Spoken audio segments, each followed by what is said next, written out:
अस्सलाम वालेकुम। उम्मीद है आप सब बखैर व आफ़ियत होंगे। आज के एडिटोरियल का आगाज़ करते हैं सूरत बकरा की आयत नंबर 39 से। और जो लोग मुनकिर हुए और झुटलाया हमारी निशानियों को, वो हैं दोज़ख में जाने वाले, वो इसमें हमेशा रहेंगे। आज के हमारे पहले एडिटोरियल का टाइटल है ECP अपॉइंटमेंट्स रिफ्ट। ECP है election commission of Pakistan. Rift का मतलब होता है split, quarrel, division, confront, conflict. जैसा कि हम जानते हैं कि एक प्रोसेस मुतारफ़ कराया गया था जिसमें प्राइम मिनिस्टर ऑफ पाकिस्तान और अपोजिशन लीडर ने मिलकर अपॉइंट करना था इलेक्शन कमीशन ऑफ पाकिस्तान के मेंबर्स को। लेकिन जब से पाकिस्तान तहरीक इंसाफ की हुकूमत आई है तो ये प्रोसेस मज़ीद कॉम्प्लिकेटेड हो गया है, क्योंकि prime minister of Pakistan national opposition leader के साथ नहीं बैठना चाहते। इस ना बैठने की वजह से जो कोरस्पॉन्डेंस है वो लेटर्स के ज़रिए होती है बातचीत, और अपोजिशन हमेशा मुखालफत कर देती है हुकूमत के उम्मीदवार की। तो अगर अपोजिशन इसी तरह से हुकूमत के उम्मीदवार की मुखालफत करती रहेगी तो इसके क्या नताइज निकलेंगे, और अगर इलेक्शन कमीशन ऑफ पाकिस्तान के रिमेनिंग 2 मेंबर्स को अपॉइंट नहीं किया जाता तो आने वाले जनरल इलेक्शन पे इसके क्या असरात मुरतब हो सकते हैं, ये तमाम चीज़ें आज के इस एडिटोरियल में हम स्टडी करेंगे। नेक्स्ट एडिटोरियल हमारा इकॉनमी से रिलेटेड है, जिसमें हम रुपये की कम होती हुई कीमत की वजूहात को देखेंगे। रुपये डेप्रिसिएशन क्यों हो रही है, डॉलर की कीमत रुपये के मुकाबले में बढ़ क्यों रही है, प्रेशर क्यों है हमारी करेंसी के ऊपर, इसकी जो तमाम वजूहात हैं, इंक्रीज करंट अकाउंट डेफिसिट की, ट्रेड डेफिसिट की, राइजिंग इन्फ्लेशन की, नेगेटिव इंटरेस्ट रेट की, तो ये तमाम चीज़ें हम इस ओपिनियन में, इस एडिटोरियल में स्टडी करेंगे। लास्ट एडिटोरियल है हमारा सितंबर 6 का, जो कि हम कुछ वजूहात की वजह से कल डिस्कस नहीं कर पाए कल के एडिटोरियल, तो उनमें से मैंने एक एडिटोरियल पिक किया है एनर्जी प्राइसिंग से रिलेटेड, जो कि इम्पोर्टेंट एडिटोरियल है एनर्जी से रिलेटेड मामलात के ऊपर। इसी सिलसिले में हुकूमत एक इक़दाम लेने जा रही है जिसमें एनर्जी की, इलेक्ट्रिसिटी की प्राइसेस को कम किया जाएगा ऑफ पीक मंथ्स में, और जो CNG की कीमत है उसको इंक्रीज़ कर दिया जाएगा ताकि लोग ज़्यादा से ज़्यादा बिजली का इस्तेमाल करें, और जो हमारे गैस रिज़र्व्स पे दबाव है, LNG इंपोर्ट करने की जो हमें ज़रूरत पेश आती है, उससे बचा जा सके। मज़ीद जो चीज़ें होंगी वो हम इस एडिटोरियल में डिटेल से स्टडी करेंगे। नए आने वाले व्यूअर्स को बताते चलें, येलो कलर में हमारे पास डिफ़िकल्ट वर्ड्स के मीनिंग होंगे, एक्वा कलर में हमारे पास डिस्कोर्स मार्कर हैं, ग्रीन कलर में इंपॉर्टेंट पर्सनैलिटीज़ के नाम, फिगर एंड फैक्ट्स हो सकते हैं, और जो हमारे पास रेड कलर है इसमें हम पंक्चुएशन मार्क्स को एक्सप्लेन करते हुए चलेंगे, और पर्पल कलर में हमारे पास इडियम्स होंगे या फिर मेटाफोर्स होंगे। अगर आप खुद से ये एडिटोरियल स्टडी करना चाहते हैं तो आप प्ले स्टोर से खान वर्चुअल एकेडमी की ऐप इंस्टॉल कर सकते हैं। ऐप पे तमाम एडिटोरियल्स हाईलाइटेड फॉर्म में विद मीनिंग्स मौजूद हैं। एज़ एक्सपेक्टेड, जिस तरह से उम्मीद की गई थी, तवक्को की गई थी, एंटिसिपेट किया गया था, the opposition has rejected the names given by the government for appointment of 2 members of the election commission of Pakistan। Opposition ने रिजेक्ट कर दिया है, इनकार कर दिया है, डिफाई कर दिया है उन नामों से जो कि हुकूमत की जानिब से पेश किए गए थे 2 मेंबरान के इलेक्शन कमीशन ऑफ पाकिस्तान की अपॉइंटमेंट के लिए। Prime minister Imran Khan had written a letter to Shahbaz Sharif. Prime minister Imran Khan ने ख़त लिखा है शहबाज शरीफ को, जो कि अपोजिशन लीडर हैं नेशनल असम्बली के। यहाँ पे डबल कॉमाज में फ्लो ऑफ सेंटेंस को ब्रेक किए बिना शहबाज शरीफ का तारुफ करवाया गया है। Proposing names for the post that fell vacant, और उन्होंने नाम प्रपोज किए हैं उन पोस्ट के लिए जो कि खाली हो गई थी इलेक्शन कमीशन ऑफ पाकिस्तान के 2 मेंबरान की रिटायरमेंट के बाद। द लेट डाउन प्रोसीजर, ये जो set down articulated specified procedure अमल है अपॉइंटमेंट का, डिमांड्स, ये क्या डिमांड करता है कि प्राइम मिनिस्टर और लीडर ऑफ अपोजिशन कंसल्टेशन करें, डिस्कशन डायलॉग करें, मीटिंग करें, and agree on the names for the appointment, और नामों पे मुत्तफिक हों इस अपॉइंटमेंट के लिए। If they can not agree, अगर वो एग्री नहीं कर सकते, मुत्तफिक नहीं हो सकते, then the matter is sent to parliamentary committee, तब ये मामला पार्लियामानी कमेटी को भेजा जाता है जो इस मामले पे फैसला लेती है। The prime minister has refused to meet the leader of opposition, prime minister ने लीडर ऑफ अपोजिशन से मिलने से इनकार कर दिया है। And consultation is being done through correspondence, और बातचीत की गई है लेटर राइटिंग के ज़रिए।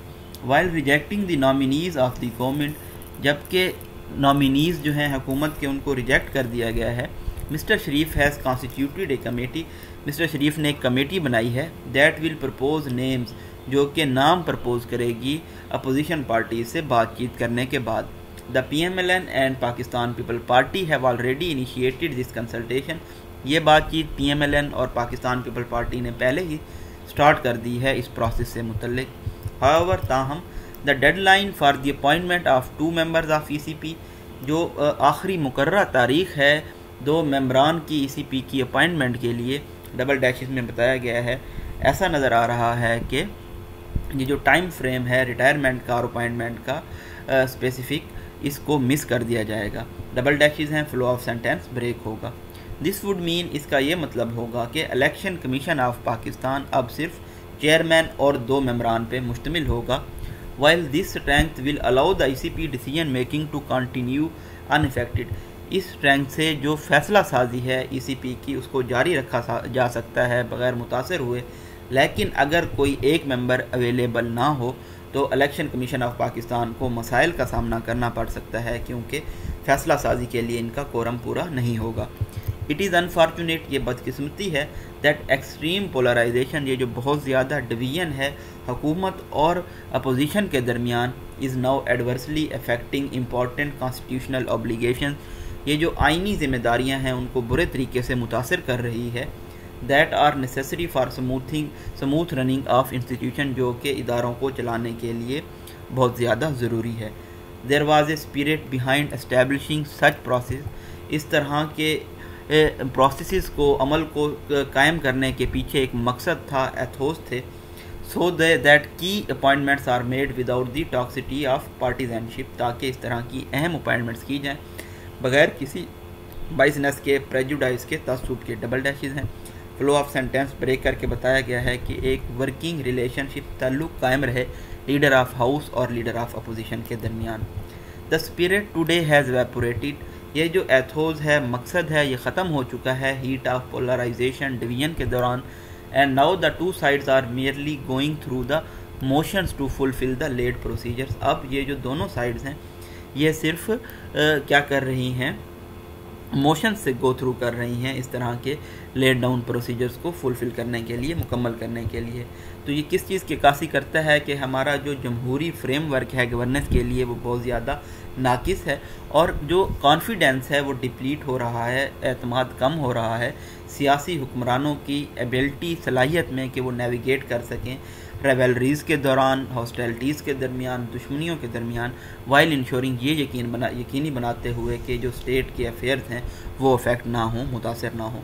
This problem is beginning to cast a shadow, ये मसला अब सिचुएशन को बहुत कम होपफुल बना रहा है कि जो नेक्स्ट जनरल इलेक्शन है उसको कंडक्ट किया जा सकेगा, जो कि 2 साल बाद होने जा रहा है। The issue of electoral reform, इसी तरह से जो इलेक्शन की इस्तिलाहात का मामला है जो कि बहुत ज़्यादा ज़रूरी है कॉन्फिडेंस इंजेक्ट करने के लिए सिस्टम में, double dashes flow of sentence break करके बताया गया है। तो वो इस्तिलाहात भी ऐसा नज़र आ रहा है कि शिकार हो रही हैं इस पोलराइजेशन का, डिवीजन का। The opposition has categorically rejected the use of electronic voting machines, opposition ने बहुत ही एक्सप्लिसिट और डायरेक्ट वे में EVM के इस्तेमाल को रिजेक्ट कर दिया है, और हुकूमत इंसिस्ट कर रही है, बाजिद है, और इस बात की इंटिमिडेट भी कर रही है, धमकियां भी दे रही है कि वो इस कानून साजी को लेजिस्लेट कर देंगे, ऑर्डिनेंस के ज़रिए बुलडोज कर देंगे।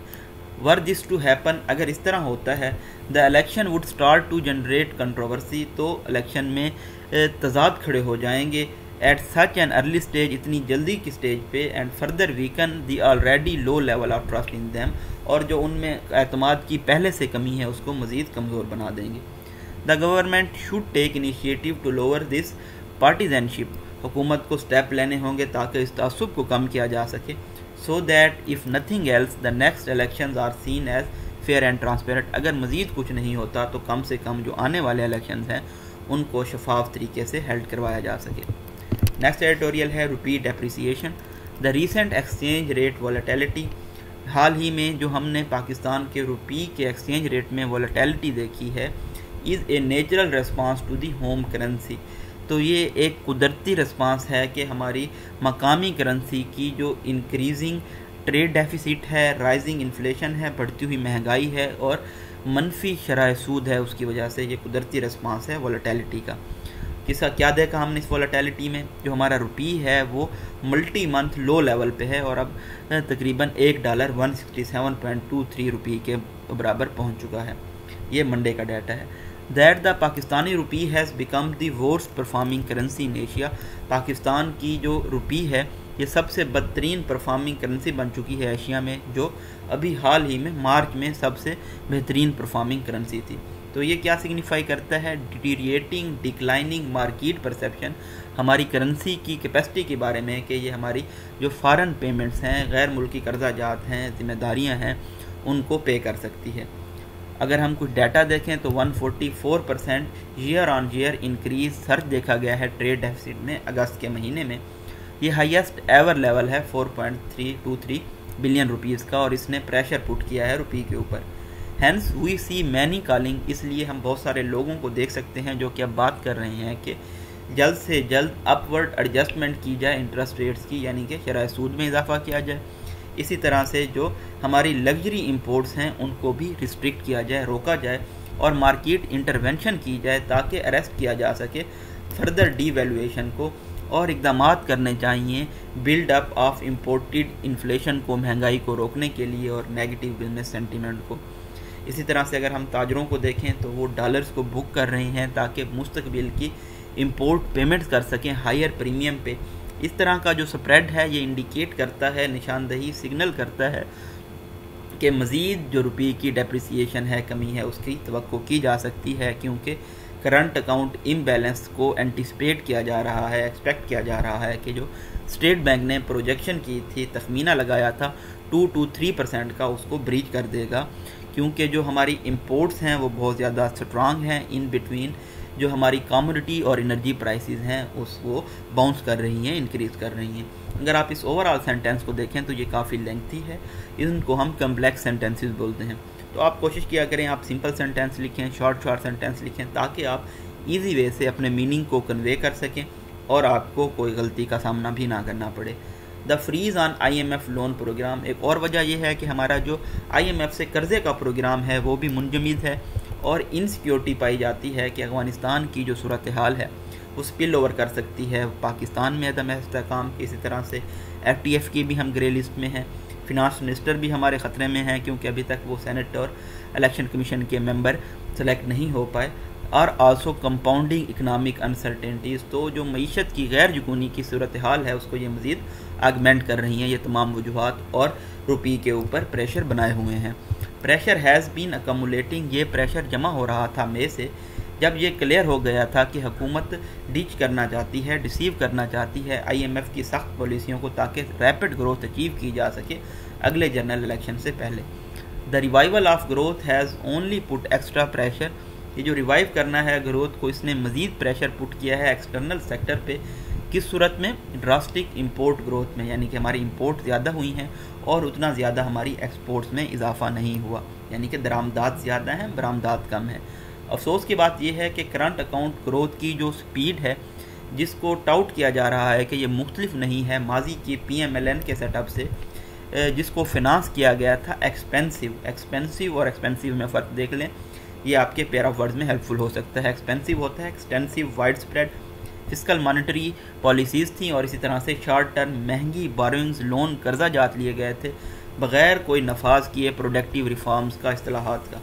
इसलिए जो सस्टेनेबिलिटी है, पायदारी है प्रेजेंट बूम की, ये गैर यकीनी है। बूम एंड बस्ट साइकिल के बारे में भी हमने स्टडी किया था, मतलब एक मरतबा फिर से बूम एंड बस्ट साइकिल अपने आप को रिपीट कर सकता है, और ये खौफ पाया जाता है कि मज़ीद डिक्लाइन हो सकता है फिस्कल और करंट अकाउंट इम्बैलेंसेस में। Expecting the painfully slow uptick, ये जो बहुत कम तेज़ी से इंक्रीज़ बूस्ट अपलिफ्ट हो सकता है, इसकी तवक्को करना एक्सपोर्ट्स के मामले में कि ये इंक्रीज़ होंगी और रेमिटेंसेस हमारे इंक्रीज़ होंगी और ये ग्रोथ मोमेंटम को सेव करेंगी, ये एक फुलिशनेस होगी, अहमकानापन होगा। लास्ट एडिटोरियल है हमारा energy pricing. The government seems to have finally recognised, ऐसा नज़र आता है कि हुकूमत ने आखिरकार ये तस्लीम कर लिया है कि जो अहमियत है सीजनल एनर्जी प्राइसिंग की, मकामी और कमर्शियल कंज्यूमर्स के लिए, यानी कि मौसमों के लिहाज से बिजली की कीमत में तब्दीली की जाए, क्योंकि ये स्ट्रगल कर रही है इलेक्ट्रिसिटी सेल्स को बेहतर बनाने में और डिस्करेज करने में, हौसला शिकनी करने में गैस कंजम्पशन की स्पेस हीटिंग के लिए। Well better late than never, खैर देर आए दुरुस्त आए। The energy ministry is pitching a proposal, energy ministry एक प्रपोजल लॉन्च करने जा रही है ताकि इम्प्लीमेंट नफाज किया जा सके नई सीजनल एनर्जी प्राइसिंग का दोनों मकामी और कमर्शियल सार्फिन के लिए, ताकि मोटिवेट किया जा सके लोगों को कि वो ज़्यादा से ज़्यादा बिजली इस्तेमाल करें और कम किया जा सके जो पावर रेट्स हैं ऑफ पीक मंथ्स में, यानी कि जब ये ऑफ पीक मंथ्स में पावर रेट्स को, बिजली की कीमत को कम कर लेंगे तो लोग ज़्यादा से ज़्यादा बिजली इस्तेमाल करेंगे। The move highlights the twin problems, ये जो मूव लिया गया है ये दो अहम मसाइल को हाईलाइट कर रहा है। वो अहम मसाइल क्या थे कि बहुत सब्सटेंशियल प्लज हो रहा है इलेक्ट्रिसिटी डिमांड में, यानी कि बिजली की डिमांड में बहुत ज़्यादा सिग्निफिकेंट कमी देखने में आई है, और इसी तरह से अनमैनेजेबल स्पाइक है गैस कंजप्शन में, यानी कि गैस को बहुत ज़्यादा इस्तेमाल किया जा रहा है जिसकी वजह से इसको मैनेज नहीं किया जा रहा हुकाम की जानिब से ऑफ पीक मंथ्स में, ख़ास तौर पे सर्दियों में, जिसकी वजह से additional large unused generation capacity surplus हो जाता है और बहुत ज़्यादा गैस शार्टेज हो जाती है पूरे मुल्क में। यानी कि एनर्जी जब यूज़ नहीं होगी तो ये सरप्लस में चली जाएगी, गैस ज़्यादा यूज़ होगी तो ये शार्टेज हो जाएगी। The energy ministry aspects, energy की मिनिस्ट्री ये तवक्को कर रही है कि इलेक्ट्रिसिटी को इस्तेमाल किया जाएगा ऑफ पीक मंथ्स में तो ये इंक्रीज़ करेगा तकरीबन 300 मेगावाट, और जो गैस की डिमांड है ये तकरीबन 50 MMCFD ये यूनिट है गैस का, उसमें डिमांड में कमी हो जाएगी जब ये नई सीजनल प्राइसेस इफ़ेक्टिव हो जाएंगी, लागू हो जाएंगी। That should somewhat help the government grapple with the large gas subsidies, तो ये हुकूमत को मदद करेगा ये जब स्ट्रगल कर रही हैं लार्ज गैस सब्सिडीज़ के साथ और पावर सेक्टर कैपेसिटी पेमेंट्स के साथ। Increasing electricity consumption by the industry, हमने देखा कि इंडस्ट्री की जानिब से, सनती इलाकों की जानिब से बिजली के इस्तेमाल में इजाफा हुआ है जब टैक्सीज़ पे टैरिफ्स को कम किया गया है इंक्रीमेंटल बेसिस पे इंडस्ट्रियल एनर्जी पैकेज के तहत। ये डिमॉन्स्ट्रेट करता है कि इस तरह के जो इंसेंटिव्स हैं वो एब्जॉर्व कर सकते हैं large part of surplus generation को। इसी तरह से इंडस्ट्रियल पावर कंजप्शन तकरीबन 5% से 18% इंक्रीज़ हुई है पिछले 10 महीनों में, और ये तवक्को की जा रही है कि ये मज़ीद 25% इंक्रीज़ करेगी डिस्कोर्स नेटवर्क में और अबाउट 40% इंक्रीज़ करेगी के इलेक्ट्रिक जुरिस्डिक्शन में। पता नहीं आज कोई इशू हो रहा है, ये खुद से ही जूम इन हो जाता है, फिर मुझे इसे जूम आउट करना पड़ता है। इन एन अनरिलेटेड मूव, एक गैर मुतवक्के मूव लिया गया है हुकूमत की जानिब से, और इन्होंने CNG की प्राइसेस को इंक्रीज़ कर दिया है, making it far dearer than petrol, और ये पेट्रोल से ज़्यादा एक्सपेंसिव, कॉस्टली, महंगी हो गई हैं। अपेरेंटली ऐसा नज़र आता है कि डिसीजन को प्रॉम्प्ट किया गया है increasing, surging, augmenting, amplifying LNG prices की वजह से, जिनको प्रोजेक्ट किया जा रहा है कि ये बहुत ज़्यादा हैं in between tight supply demand के जो कि फंडामेंटल्स हैं ग्लोबल रिकवरी की कोविड-19 के बाद जब ये मोमेंटम गैदर हो रहा है। The shift of transport to fuel oil from CNG, जब ये शिफ्ट होगा ट्रांसपोर्ट के लिए फ्यूल ऑयल इस्तेमाल किया जाएगा CNG की बजाय, तो ये LNG इंपोर्ट्स पे जो महंगी इंपोर्ट है उस पर प्रेशर कम कर देगा और कंट्री को फॉरेन एक्सचेंज रिजर्व्स प्रिवेंट करने में, जो कि बहुत ज़्यादा कीमती हैं, मदद देगा। When the trade deficit has hit A high of over 4 billion, जबकि हमारा तजारती खजाना पहले ही $4 बिलियन तक पहुँच चुका है। गर्चा जो CNG के मालकान हैं वो इस मूव की मुखालफत कर रहे हैं, यह कहते हुए कि ये उनके बिलियन ऑफ रुपीज़ की इन्वेस्टमेंट को ख़तरे में डाल देगा, जियोपार्डाइज कर देगा। लेकिन ये मुश्किल है कि उनके साथ एग्री किया जाए इस फैसले के साथ, क्योंकि जो लोकल गैस रिजर्व्स हैं वो डिप्लीट कर रहे हैं, कम हो रहे हैं बहुत तेज़ी से, और कोई सिग्निफिकेंट दरियाफ्त नहीं की गई बड़े लंबे अरसे में। While periodic changes in different energy prices are necessary, इस तरह की पीरियाडिक तब्दीलियाँ बहुत ज़रूरी हैं एनर्जी प्राइसेस में, ताकि डिस्करेज, हौसला शिकनी की जा सके और इनकरेज किया जा सके फ्यूल प्राइसेस को, फ्यूल के यूज़ को, और दूसरी जो इकनॉमिक कॉस्ट हैं, इकनॉमीज़ की कॉस्ट हैं, उनको अचीव किया जा सके, लॉन्ग टर्म सस्टेनेबिलिटी का बनाई जा सके एनर्जी सप्लाई चेन में।